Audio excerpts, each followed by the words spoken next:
Hoje, nessa quinta-feira, meu parceiro Ivan Bruno. Fala, Seja Gustavinho. bem-vindo, Ivan. Tudo certo, Gustavinho? Rapaz, hoje tem rodada polêmica e tem muita coisa pra gente falar, hein, Gustavinho? Uma alegria estar comigo. É isso, ó. E a gente vai, sabe pra onde? A gente vai pra cá, porque eu vou mostrar pra vocês os nossos destaques dessa quinta-feira. Em um jogo pra lá de polêmico, o Palmeiras bateu Vitória por 4-0 e disparou na liderança. O Flamengo, por outro lado, ficou só no empate contra o Internacional e o alerta começou a soar na Gávea. Agora temos uns 10, 15 dias para fechar as portas, começar de novo e trabalhar, cara. Temos que trabalhar. Ainda vamos falar do empate entre Fluminense e Bahia e da classificação do Vasco na Sul-Americana. Voltamos já!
isso, o Band Esportes News está de volta. Rapidinho a gente vai no pique pro Rio de Janeiro, porque em casa o Vasco garantiu a classificação para a próxima fase da Copa Sul-Americana. E o Thiago Carvalho conta pra gente como foi a vitória sobre o Independente Medellín. Olá pessoal, aqui em São Januário, o Vasco venceu o Independente Medellín por 1-0 e avançou às oitavas de final da Copa Sul-Americana. No jogo de ida, as equipes tinham ficado no 2-2 lá na Colômbia. Aqui em São Januário, o jogo não teve grandes emoções. A verdade é que no primeiro tempo, o Vasco dominou as ações do jogo, mas não conseguiu criar lances de perigo. O Vasco pediu pênalti num lance polêmico. O Adson chutou a bola, que bateu no braço do Mantilla depois de ter batido já na barriga do jogador colombiano, e a arbitragem foi ao VAR, mas não deu pênalti. No lance seguinte, o gol da noite. Vasco fez uma jogada trabalhada pelo lado direito do campo, PH cruzou a bola na área e Thiago Mendes fez o único gol que deu a classificação para o Vasco, que agora vai enfrentar o Olímpia do Paraguai nas oitavas de final. Mas antes disso, as atenções já estão voltadas para a Copa do Brasil, porque no próximo final de semana, o Cruz Maltino joga as oitavas contra o Fluminense e depois na quarta-feira o jogo de volta. E claro, ano passado as equipes já se enfrentaram na semifinal, naquela ocasião Vasco levou a melhor e foi o finalista, então mais uma vez Vasco e Fluminense na Copa do Brasil, agora pelas oitavas de final. Pela Copa Sul-Americana, o Bragantino venceu o Sporting Cristal e está nas oitavas de final. O gol da classificação veio aos 13 minutos do segundo tempo. Lucas Barbosa recebeu na área e ajeitou, e Pedro Henrique balançou as redes. Agora o Massa Bruta enfrenta o Atlético Mineiro na próxima fase. Vamos então aproveitar e direto e reto conferir, porque temos alguns confrontos que já estão definidos dentro da Copa Sul-Americana. Então você vê ali, ó, todo lado direito da chave já tem os seus confrontos de oitavas de final definidos. O Bragantino encara o Atlético Mineiro, o Santos enfrenta o Macará, o Tigre encara o City Torque e Cienciano e Botafogo. Do lado esquerdo, um duelo já está definido. O Vasco encara a equipe do Olímpia, lembrando que Recoleta, São Paulo e River Plate, que avançaram direto da primeira fase, estão no aguardo dos seus adversários. Recoleta pega quem passar de Boca ou O'Higgins, o São Paulo encara quem avançar de Bolívar ou Grêmio, e aí nós teremos o River Plate aguardando o seu adversário, que sairá do confronto entre Santa Fé e Caracas, Gustavinho. É isso, Ivan, e a gente vai para Minas Gerais, sabe por quê? Porque o Cruzeiro encara o Curitiba fora de casa. Precisa da vitória para voltar à primeira página da tabela. E direto de Belo Horizonte, o Gabriel Marques chega agora com as informações da Raposa. Muito bom dia, Gabriel. Um solzinho gostoso por aí na manhã, hein? Bom dia pra você, Gustavinho. Bom dia pra todo mundo ligado na tela da Band. Até tá na dificuldadezinha pra ficar com o olho aberto aqui, mas vamos seguindo, porque é um sol gostosinho aqui, afinal de contas, estamos no inverno, daqui a pouco vai esquentar a temperatura, os IPs estão florindo por Belo Horizonte, mas quem permanece aqui em BH e não viajou pra poder enfrentar a equipe do Coxa é Wanderson. O atacante foi opção técnica. Arthur Jorge não relacionou o atacante para essa partida importante contra o Curitiba, sendo que quando o Luiz Sinisterra se machuca contra o Botafogo na última rodada, é exatamente o Wanderson quem entra para poder jogar e tentar suprir essa ausência. O problema é que o Wanderson jogou muito mal. Ele tem jogado muito mal com a camisa do Cruzeiro, ele não está nas graças do torcedor e por isso, por opção técnica do Arthur Jorge, fica aqui em Belo Horizonte.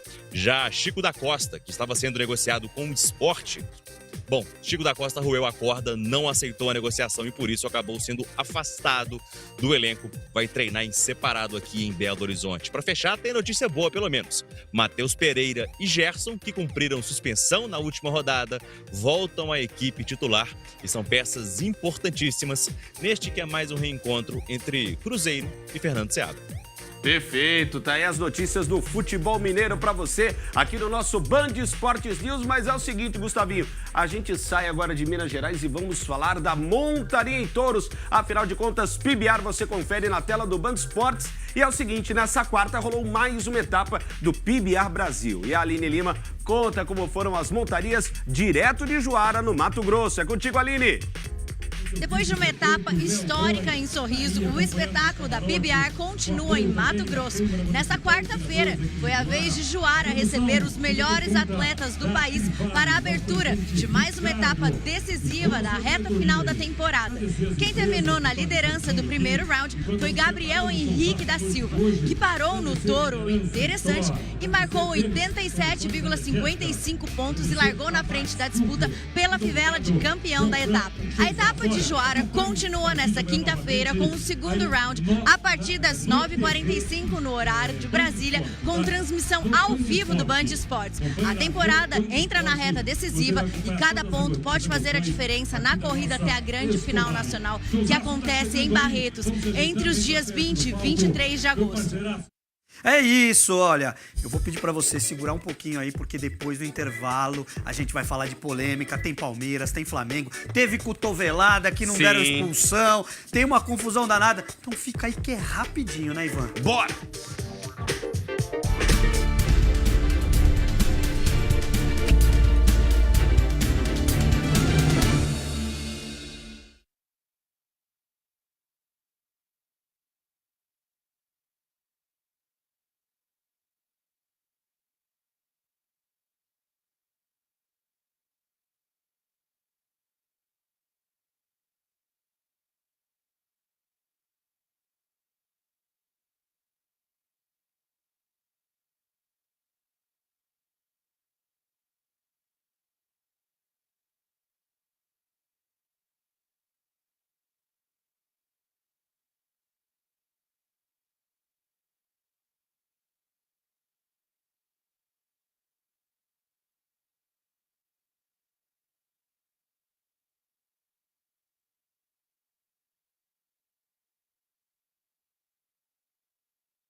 É isso, falei que era rapidinho e a gente vai direto pra falar de Brasileirão, porque a noite também foi agitada para Mirassol e Remo. Vamos conferir os gols.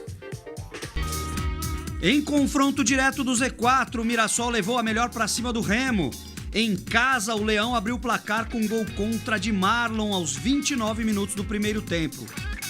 Leonel Pico finalizou da entrada da área e deixou tudo igual no placar, 1-1.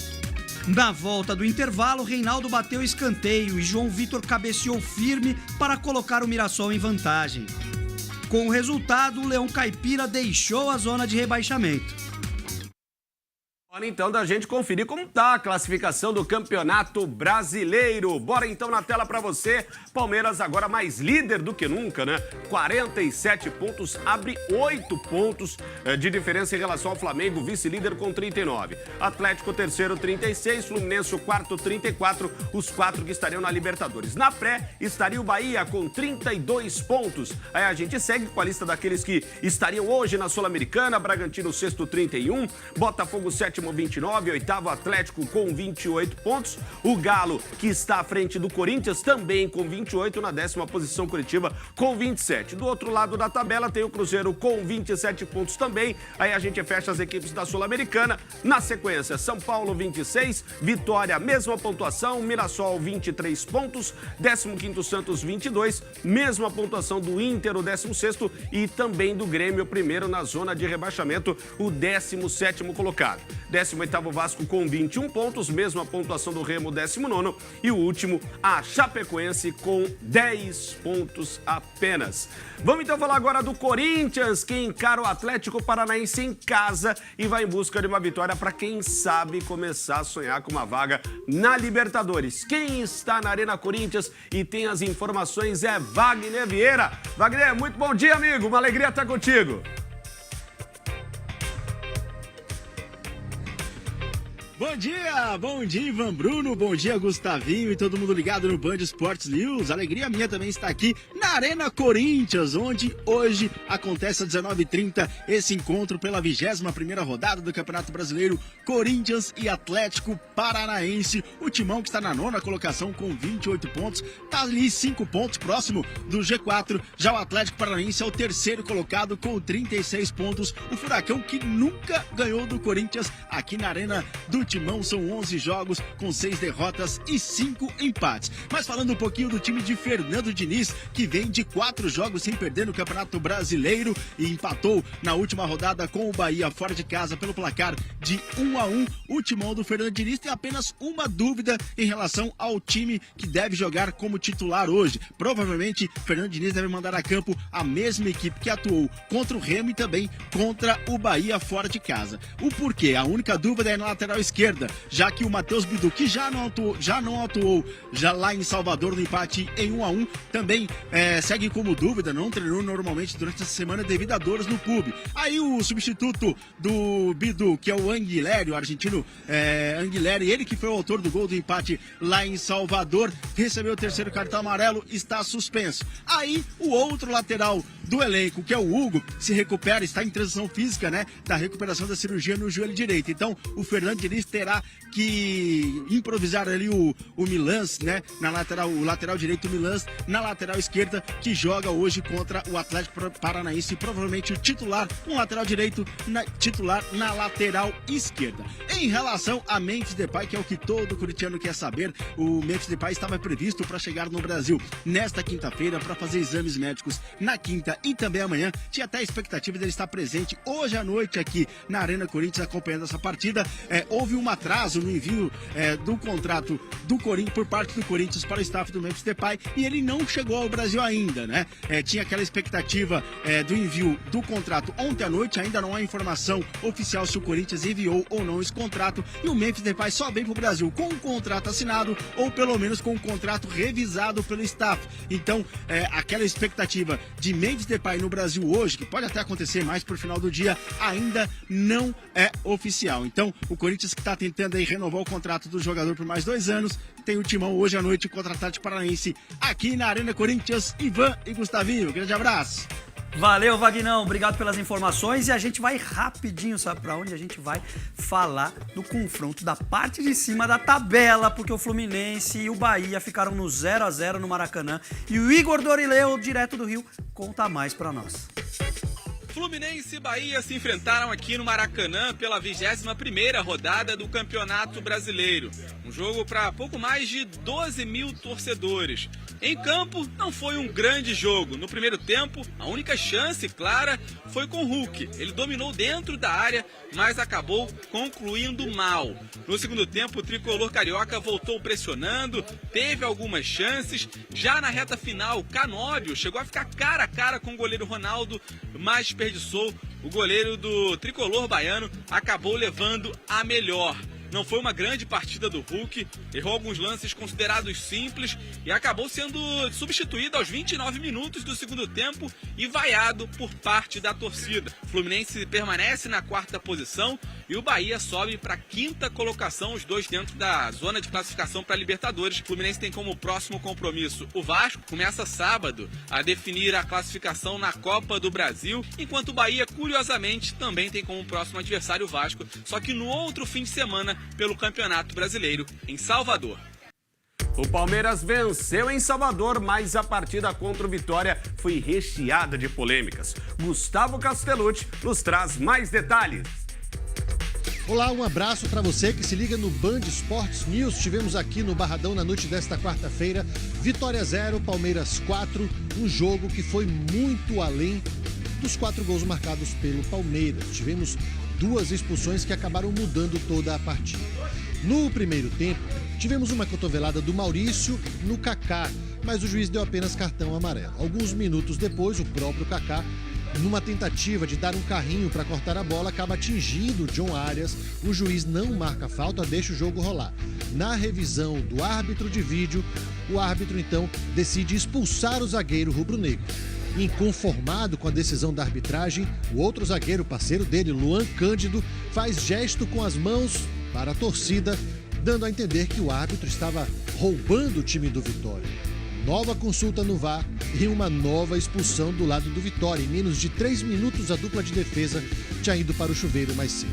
O Palmeiras cresceu ainda mais na partida e aos 45 minutos fez 1-0 com Maurício e ainda nos acréscimos conseguiu fazer um segundo. O Fabiano, lateral direito do Rubro Negro, acabou cortando para dentro do próprio gol. O terceiro gol saiu do John Arias, que deu um bonito drible desconcertante no Jamerson e tocou no cantinho para fazer 3-0. E ainda no fim da partida, o Ramon Sosa, cobrando falta, um chute forte, sem chances para o Lucas Arcanjo, fechou o placar. Agora os dois times voltam as atenções para a Copa do Brasil. O Palmeiras joga neste domingo lá na capital paulista contra o Fortaleza às 4 da tarde. O Vitória só joga na segunda-feira, lá em Curitiba, na Arena da Baixada, contra o Atlético Paranaense. É isso, Ivan Bruno. Olha, muita polêmica acerca desse jogo, mas eu quero falar principalmente do primeiro lance ali, que foi justamente a cotovelada ali do Maurício em cima do Kaká. O Kaká acabou tomando 5 pontos, mas eu achei um lance discutível, né? Teve muita gente achando que era para vermelho, muitos torcedores do Vitória reclamando, os torcedores do Palmeiras achando que não, porque olha, ele tá olhando a bola e quando vem ele parte para correr. Eu particularmente achei que o árbitro acertou, achei que ele foi bem no cartão amarelo. Queria saber a tua opinião também. Era um tema que a gente até discutia, né, Gustavinho? Um tema que também tomou conta da redação. Eu discordo da tua opinião. Acho que no momento do Maurício, que ele faz o giro, há aquele braço que o árbitro chama, né, de braço de gatilho, que ele pega e eleva o braço à altura do queixo do Kaká. Pra mim, seria expulsão e aí mudaria o panorama do jogo, Gustavinho. É isso. Vamos falar também de outros 2 lances, Ivan, Bora que lá. também foram tema de polêmica, né? O primeiro deles, que eu particularmente acho que o juiz acertou demais, foi essa entrada do Kaká. Ele não deu o lance, ele mandou seguir o jogo, né? Imaginando que o Kaká tivesse acertado a bola, mas aí o VAR chamou o árbitro da partida e ali tem uma solada do Kaká na perna esquerda do John Arias, né? Foi um lance, inclusive, parecido com aquele que quebrou a perna do Gabriel Mack e do Vitor Gabriel, do Internacional. Eu achei que o juiz acertou nesse lance aí, cartão vermelho bem aplicado. E você? Pra mim também. Ele vai com o carrinho com o pé já elevado, ele mantém a trava da chuteira alta, o Kaká assumiu ali vamos dizer assim, a falta de entendimento do lance. Foi com muita maldade e mereceu ser expulso. É isso. E o outro lance que chamou muita atenção também foi discutir, né, justamente do Luan Cândido fazendo assim, ó, que o juiz meteu a mão. E eu acho que aí não tem discussão, né, Ivan? Exato. Tá na regra, errou, chamou o juiz de ladrão e aí, né, não chamou verbalmente, mas com gestos, e aí foi muito bem expulso o Luan Cândido. E aí, o que aconteceu? Degringolou, porque justamente o Vitória acabou perdendo os seus dois defensores, a dupla de zaga que tava ali, e aí complicou, o Palmeiras deitou e rolou 4-0. Você também concorda, né? Não, concordo com as duas expulsões e como você destacou, né? O Palmeiras se aproveitou muito bem das duas expulsões e conseguiu construir um placar sólido que agora, né, deixa o Palmeiras aí com uma vantagem bem confortável diante do vice-líder Flamengo. Vitória conquistada a partir de um momento, claro, polêmico do jogo, mas o Palmeiras não tem nada a ver com isso. 4-0 merecido, Gustavinho. É isso, Ivan. Então a gente vai, sabe pra onde? A gente vai pro Flamengo, porque perdeu outra oportunidade de diminuir essa gordurinha aí que o Palmeiras tem na tabela. E aí, a equipe do Leonardo Jardim empatou com o Internacional 1-1 fora de casa, e o Léo Sonda traz mais detalhes direto do Rio Grande do Sul. Muito bom dia a todos que nos acompanham aqui na tela da Band TV, aqui em Porto Alegre, no estádio Beira-Rio. Na noite de quarta-feira, o Internacional acabou empatando contra o Flamengo. O jogo tinha um claro favorito, o Inter numa bagunça, tanto dentro de campo como fora dele. Muitas polêmicas, o time brigando contra o rebaixamento, protestos contra a direção, mas fez uma boa partida. O Colorado abriu o placar com o gol do Vitinho ainda na primeira etapa e passou a se defender na partida, principalmente contra um Flamengo que até tentava, mas não tinha grande produção para empatar a partida aqui no Beira-Rio. E com uma falha do sistema defensivo do Inter no segundo tempo, o Flamengo chegou ao empate, gol do Samuel Lino, depois de uma bobeira do sistema defensivo colorado. Com esse resultado, que não é nada bom para o Flamengo, o time carioca vê a distância para o líder Palmeiras aumentar após a vitória do Verdão nesta rodada. Já o Inter dá uma respirada, se afasta um pouco da zona de rebaixamento e ganha moral para a sequência do campeonato. Vai enfrentar nada mais, nada menos que o líder Palmeiras na próxima rodada. Bora lá então, Gustavinho, tabelar sobre esse Inter 1 Flamengo 1. É um empate que, embora o Inter tinha uma boa vantagem, vencia por 1-0, até fez um bom primeiro tempo, o torcedor do Inter está bem empolgado com este empate, porque pode dar indícios de um Inter que vai lutar contra o Z4. Para o Flamengo é mais um resultado negativo, repetindo uma atuação que já tinha sido frustrante contra a equipe do São Paulo, Gustavinho. É isso, Ivan. Olha, como você falou, o Inter começou melhor, né? Acabou fazendo um gol ali com o Vitinho num erro da defesa do Flamengo, acabou perdendo a bola ali e aí ele acabou botando para dentro. E justamente também no gol do Flamengo, um erro da defesa do Inter, né? Então ficou ali empate justo. O Flamengo não vem jogando bem, mas eu acho que o torcedor do Inter não pode se empolgar com esse empate, não. Tava jogando em casa, o Flamengo não vem bem e a situação do Inter é muito complicada. Tem aí, tá no mesmo número de pontos do Grêmio, que é o primeiro ali na zona de rebaixamento, Ivan. Complicado. Você lembrou bem, né? Porque, querendo ou não, são 2 pontos que o Inter descarta em casa na luta contra o rebaixamento. Mas, seguindo com o Flamengo, o lateral Varela afirmou que não está preocupado com os pontos desperdiçados nas últimas partidas, mas sim com o desempenho apresentado pelo Flamengo. Acho que já não é sobre o resultado, sobre os pontos, é sobre o time, a maneira de jogar. Acho que não estamos no melhor momento, temos que trabalhar. Agora temos uns 10, 15 dias para fechar as portas, começar de novo e trabalhar, cara. Temos que trabalhar. Tá aí o Varela bem consciente e falou a real, né? Jogou a real pro torcedor. Eu acho que é isso aí. E o Flamengo tem que trabalhar, tem que melhorar, porque o torcedor já tá incomodado com essa situação. Mas é isso, Ivan. Acabou por hoje. Passou assim rapidinho. Mas amanhã, 8h30 da manhã, a gente tá de volta aqui no Band Esportes News. E agora vocês fiquem aí com Bora Brasil, Patrícia Rocha e Cíntia. Beijo e até amanhã. Valeu, Gustavinho. Um Valeu. abraço, galera. Fui!